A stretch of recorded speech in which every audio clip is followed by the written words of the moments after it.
एक खेमाराम कुछ करके दिखा सकता है, बिल्कुल गरीब आदमी था आज से 10 साल पहले, वो करोड़ों कमा सकता है। तो पंजाब हरियाणा में तो बहुत पैसे वाले किसान है, वो तो बहुत अच्छा कर सकते हैं। आज जो एक मिनी इजराइल बन करके उभरा है, और जी जी। राजस्थान दिल्ली सरकार ने भी इस एरिया को एक मिनी इजराइल का दर्जा दिया है। जी जी। तो मैं बहुत खुशी की बात है कि हमारा एक बिल्कुल बैकवर्ड एरिया था राजस्थान का, जो टीले थे, रेतीले टीले, जिनको कोई जानता भी नहीं था, और आज उसी टीलों की पहचान एक मिनी इजराइल के रूप में बन करके उभरी है। वो हमारे गांव के लिए और हमारे राजस्थान के लिए बहुत बड़ी गौरव की बात है। और मैं सभी किसान भाइयों का एक संदेश देना चाहता हूं कि मेरे से मिल करके, या मेरे जो कृषक मित्र है उनसे अगर मिल करके इस संरक्षित खेती का जितना ज़्यादा फायदा लोगे, उतने ही किसान की और किसान के जो दरिद्रता है वो दूर होगी, उनके पास में पैसा आएगा, देश में भी पैसा बढ़ेगा, देश का विकास भी होगा, देश के लिए जो इकोनॉमी है वो भी बढ़ेगी। तो मैं बाहर की संरक्षित खेती के बजाय, बाहर की ओपन की खेती के बजाय संरक्षित खेती अगर करोगे तो ही सबसे तो ज़्यादा सर फायदा है। मैं इजराइल की जैसे आपने बात की, आप इजराइल भी आपको भेजा गया था मैंने सुना है। जी सर, मैं राजस्थान सरकार ने मेरे को 2012 के अंदर इजराइल भेजा था, और वहाँ मैंने ये ट्रेनिंग लेकर के, देखा देखी करके जो वहाँ संरक्षित खेती हो रही थी, तो उसके हिसाब से मैंने सोचा कि ये बहुत बड़ा काम है, परंतु कर पाऊंगा या नहीं कर पाऊंगा। परंतु हमारे डिपार्टमेंट के जो उद्यान विभाग के अधिकारी थे उनका, और कृषि विभाग के अधिकारियों का बहुत बड़ा सहयोग रहा था कि आज उनकी बदौलत और कुछ अच्छे किसानों ने मिलकर के जो ये एक दिया जलाया है, वो एक हमारे लिए बहुत बड़ी गर्व की बात है। तो सर मैं आपका फार्म भी यहाँ पे देखना चाहूंगा, तो सर आप इसमें कैसे खेती करते हैं वो भी आप हमारे व्यूअर्स को जरूर बताएं। जी सर, आइए मैं आपको फार्म दिखाता हूँ। जैसे हमने जो अब हमारे राजस्थान में पानी की सबसे बड़ी समस्या है, पानी को हम, जो बरसात का पानी होता है उस पानी को हम इस पॉन्ड बना करके, राजस्थान सरकार हमारे को अनुदान भी दिया है इसमें, और इस पानी को, जो बरसात का पानी होता है उसी को इकट्ठा करके, उसी को हम जरूरत के हिसाब से बूंद बूंद सिंचाई के द्वारा यूज में लेते हैं, जो ना के बरोबर हमारे को पानी की सर आवश्यकता पड़ती है। जैसे समस्या आती है राजस्थान में, काफ़ी एरिया खारा पानी है कहीं कहीं जगह, तो ऐसी समस्या तो नहीं आती सर आपको? जी सर, हमारे भी खारा पानी है, परंतु हमारे अभी तक जो बरसात का पानी इकट्ठा करके हम इसका सदुपयोग कर रहे हैं, वो अगर 1.5 बीघे जमीन का पानी इकट्ठा करके उसको पौंड में इकट्ठा कर लेते हैं तो 1.5 बीघे की पैदावार, एक फसल उसी पानी से हो जाती है। ये एक मतलब लोगों के लिए होगा एक सपना, परंतु हमने ये सपना हकीकत में बदल करके रखा है। चलो सर आप बोलिए, उसके अंदर चलते हैं, वहाँ आइए पर देखते आइए हैं सर, आपकी फसलें। और आओ सर आओ सर।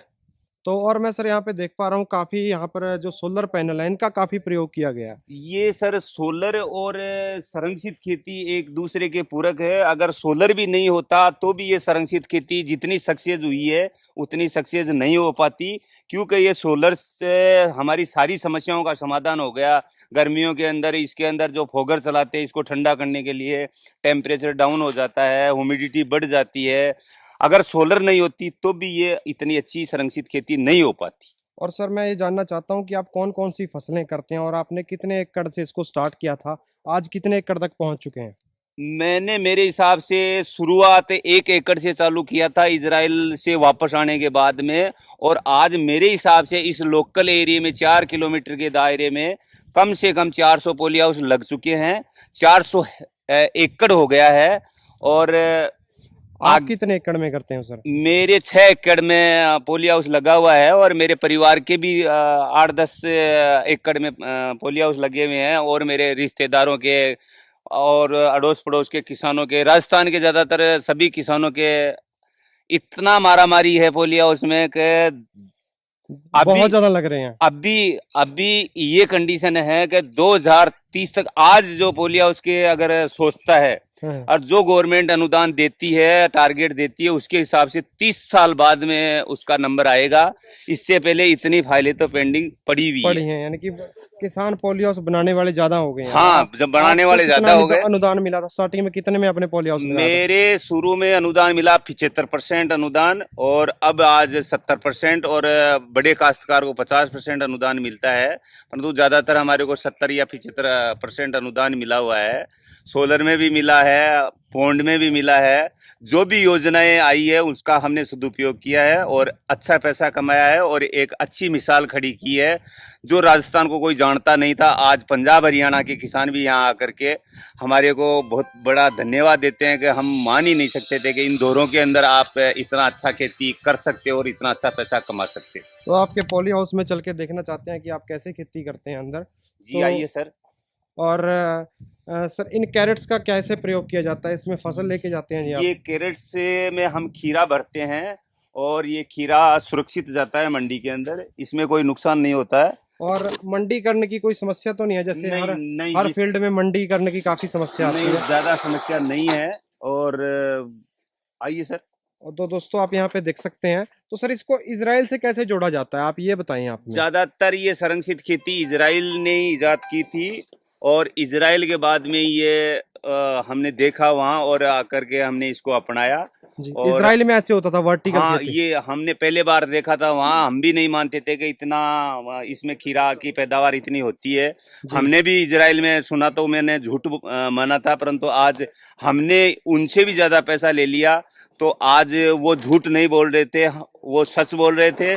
और आज हम जो बोलते हैं वो दुनिया झूठ मानती है, परंतु साल 2 साल के बाद में वो भी सच मानेगी, क्योंकि इसमें लाखों की कमाई नहीं, करोड़ों की कमाई होती है। तो सर मैं आपसे जानना चाहता हूँ कि आप कितने एकड़ में खेती करते हैं? आपने की करोड़ों की इनकम होती है, क्या सच में सर आप करोड़ों कमा लेते हैं? सच में, हकीकत में सच्चाई यही है कि मैं 6 एकड़ में संरक्षित खेती करता हूं और 6 एकड़ में कम से कम 1 करोड़ का टर्नओवर हर साल ले रहा हूं। और इस साल तो मेरे 1 करोड़ से भी ज्यादा टर्नओवर है। और ये संरक्षित खेती में भारत सरकार या राजस्थान सरकार को मैं किसानों की तरफ से एक संदेश देना चाहता हूं या रिक्वेस्ट करना चाहता हूं भारत सरकार से कि जितना भी पैसा अगर आप संरक्षित खेती के जो टारगेट देते हैं, जो पॉली हाउस नेट हाउस बनाने के में, अगर इस नरेगा को बंद करके उस पैसे को अगर संरक्षित खेती में कन्वर्ट कर दिया जाए तो और मेरे हिसाब से सब्सिडी हाथों हाथ मिले। हाँ, सब्सिडी साथों साथ मिलेगी। और जो पैसा आप 50 बीघे में नहीं कमा पाते, उतना पैसा आप इस 1.5 बीघे जमीन से कमा सकते हो। जब इजराइल छोटा सा देश है, पूरे वर्ल्ड को मात दे रखा है, तो आप राजस्थान भी इजराइल से बड़ा हुआ है। इजराइल तो इतना बड़ा देश है, उस जो हमारा जयपुर है उससे बड़ा होगा। नहीं, इजराइल 2 जिलों जितना है, राजस्थान जितना भी नहीं है। अपने 2 जिले मान लो, जयपुर मान ले, हाँ, जयपुर या बीकानेर इतना ही है, परंतु उसने एक पूरे वर्ल्ड में मिसाल कायम की है। तो मतलब एक संरक्षित खेती की बदौलत ही उन्होंने एक मिसाल खड़ी की है। और वो धीरे धीरे ऑर्गेनिक की तरफ बढ़ रहे हैं, तो धीरे धीरे हम भी अब ऑर्गेनिक की तरफ बढ़ रहे हैं। और आप ऑर्गेनिक ही इनको फसलों को उगाते हैं? अभी तक 100% ऑर्गेनिक नहीं है, परंतु हम चाह रहे हैं कि अगले साल तक हम पूरा 100% ऑर्गेनिक की कर देंगे, क्योंकि ये जमीन में हमारा केमिकल दिया हुआ है। अब जो भी हम नई जमीनें ढूंढ रहे हैं या जमीनें खरीद रहे हैं, उन जमीनों में हम शुरुआत से ही ऑर्गेनिक करेंगे। तो सर इसमें आपको क्या क्या चैलेंजेस देखने को मिलते हैं, क्या क्या दिक्कतें आती हैं इस खेती में? इसमें ज्यादा चैलेंजेस नहीं आती। कुछ तो गर्मियों के अंदर जैसे ह्यूमिडिटी कंट्रोल करने के लिए, टेम्परेचर ज्यादा बढ़ जाता है, उसको कंट्रोल करने के लिए हमारे को कुछ फोगर की जरूरत पड़ती है। वो फोगर और इसकी सबकी समस्या का समाधान तो सोलर से हो गया। अब सोलर से हर चीज संभव है। रात को लाइट देने की जरूरत नहीं है, सुबह अपन को भूख लगती है, वैसे ही पौधे को भी भूख लगती है। तो उस हिसाब से सुबह हम 10 बजे के लगभग सोलर से पानी दे सकते हैं। लाइट का कोई भरोसा नहीं है, कब आएगी कब नहीं आएगी, 5 रोज भी नहीं आएगी। आप सोलर का प्रयोग करते हैं और नेट हाउस में उसी से खेती करते हैं, और इन्हीं का बारिश का पानी आता है उसको स्टोर करते हैं। इसके अलावा कोई आप बाहर से यूज नहीं करते? नहीं नहीं, बस केवल हम हमारा बरसात का जो इनके पौंडों का पानी या जो बह करके पानी जाता है, उस पानी का सारा सदुपयोग करके उसको इकट्ठा करते हैं। और बूंद बूंद सिंचाई के द्वारा इन्हीं में, बूंद बूंद सिंचाई में वैसे मेरे हिसाब से बाहर फ्लड की खेती में और बूंद बूंद सिंचाई में कम से कम 70% का फर्क है। तो सर आप बता सकते हैं इसमें कैसे खेती होती है, आप बताएंगे थोड़ा सा ताकि किसानों को पता चले। जैसे ये हम शुरू में बीज लगाते हैं और ये इसके अंदर जैसे ये मल्च लगी हुई होती है, ये बेड बनाते हैं। इस बेड के अंदर जैसे ये देखो, ये लेटल लाइन डली हुई है। तो दोस्तों आप यहाँ पे देखें, ये लेटल लाइन यानी कि इसके अंदर से इरिगेशन होता है। इरिगेशन होता है, बूंद बूंद सिंचाई। और ये मल्च लग गई, इस मल्च से ये पानी उड़ता नहीं है। दूसरी चीज, इसमें जो खरपतवार होता है वो खरपतवार ना के बरोबर होता है, तो ये पानी को उड़ने नहीं देता। दूसरी चीज, इस मल्च के में बीमारियों का प्रकोप भी कम होता है। और सर ये तो इसकी बात, आप खीरे खेती क्यों ज्यादा करते हैं? खीरा हर जगह सूटेबल होता है, हर जगह बिक जाता है, कोई परेशानी नहीं होती है मंडी की। शिमला मिर्च भी की हमने, टमाटर भी किया, चेरी टमाटर भी किया। वो पूरे साल भर की खेती होती है और कभी कभार अगर बाजार भाव मंदा में कम रह रह गए गए तो हमारे को बहुत बड़ा नुकसान उठाना पड़ता है। खीरे में वो सिस्टम नहीं है, 3 महीने या 4 महीने की फसल होती है और इसमें हमारे को बहुत अच्छा पैसा मिलता है। तो सर आज कोई पॉली हाउस की खेती स्टार्ट करना चाहता है, कैसे स्टार्ट कर सकता है, कितना खर्चा आता है प्रति एकड़, आप बता सकते हैं कुछ? 1 एकड़ में तकरीबन पूरा 40 लाख के लगभग कॉस्ट का खर्चा आता है। उसमें अगर गवर्नमेंट अनुदान 70% देती है तो 10 से 12 लाख रुपए किसान के लगते हैं और बाकी गवर्नमेंट अनुदान देती है। अगर अनुदान ना लगे तो 40 लाख रुपए हमारे लगे? हाँ, मैंने एक 10,000 वर्ग मीटर का खुद पर्सनल बिगर अनुदान पोली हाउस लगाया है, वो भी एक मिसाल है। वो रहा, वो मैंने देखा है सर आपका, वो हाँ, उसकी क्या खासियत है? बिगर अनुदान है वो। जो फैनपेड देखा आपने और ये एक साधारण पोली हाउस देखा, उन दोनों से में जो समस्याएं आ रही थी उनको निजात पाने के लिए मैंने मेरे हिसाब से वो पोली हाउस लगाया है और वो बहुत बड़ा पोली हाउस है, 10,000 वर्ग मीटर में है और उसकी कॉस्ट मेरे तकरीबन 60-65 लाख के लगभग आई थी। वो मेरे थोड़ा कॉस्टली कम पड़ा क्योंकि मैंने मेरे हिसाब से डिजाइन किया था उसको आपने अपने डिजाइन से किया और उसमें पैदावार इनसे बेटर होती है क्योंकि उसमें एक तो ह्यूमिडिटी कंट्रोल हो जाती है और टेम्परेचर भी कम होता है। तो सर जैसे आप बताएंगे आजकल खेती संकट से जूझ रही है, तो आप बताएं कि आपके हिसाब से किसान कैसे सफल हो सकता है? जी, किसान सफल है, किसान केवल ये सोच ले कि मेरे को कुछ करना है। अगर एक खेमाराम कुछ करके दिखा सकता है, बिल्कुल गरीब आदमी था आज से 10 साल पहले, वो करोड़ों कमा सकता है, तो पंजाब हरियाणा में तो बहुत पैसे वाले किसान है, वो तो बहुत अच्छा कर सकते हैं। तो ये किसानी कोई बड़ी चीज नहीं है, किसानी तो प्रधानमंत्री भी कर सकता है, प्रधानमंत्री का काम किसान नहीं कर सकता। तो दोस्तों आप सभी मिले खेमाराम जी से और उनके पड़ोसियों से। उम्मीद है दोस्तों आपको अच्छी जानकारी मिली होगी। बस आपका काम आपके भरोसे या वीडियो को लाइक कर दो दबा के यार, लाइक से ज़्यादा आप शेयर करें। जितने भी किसान ग्रुप हैं सभी में इस वीडियो को फैला दें ताकि उनको अच्छी इन्फॉर्मेशन मिल सके।